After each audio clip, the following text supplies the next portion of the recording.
Cerotti transdermici e metadone in gocce dal differente dosaggio, nuova frontiera della droga, traffico parallelo allo spaccio classico di sostanze stupefacenti scoperto dai carabinieri di Cosenza. L'operazione coordinata dalla procura della città dei Bruzzi, denominata Fentanyl, sul mercato, pensate, un solo cerotto costava 50 euro, mezzo cerotto 25, addirittura veniva venduta anche una singola striscia al costo di 10 euro per un giro d'affari illegale di circa 80.000 euro. L'inchiesta partita dalla denuncia di una mamma. Una denuncia particolarmente toccante perché la signora raccontava che il proprio figlio era solito acquistare e utilizzare questi cerotti appartenenti sostanzialmente a una categoria di farmaci oppioidi, per cui aventi un effetto stupefacente molto forte, addirittura largamente superiore a quello della morfina. 6 le ordinanze di custodia cautelare eseguite dai carabinieri, 4 in carcere, 1 agli arresti domiciliari e un obbligo di dimora.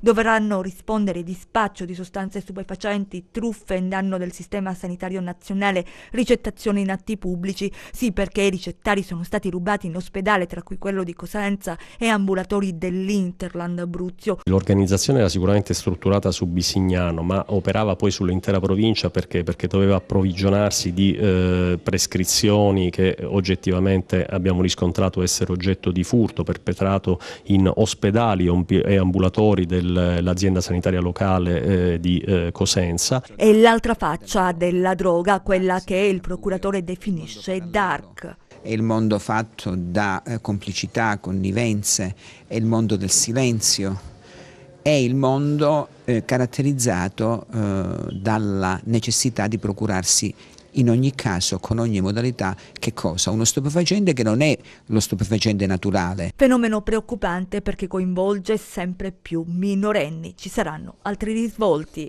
La droga è il problema centrale, importante, che attanaglia le povere giovani generazioni e noi abbiamo il dovere di cercare di tutelarli.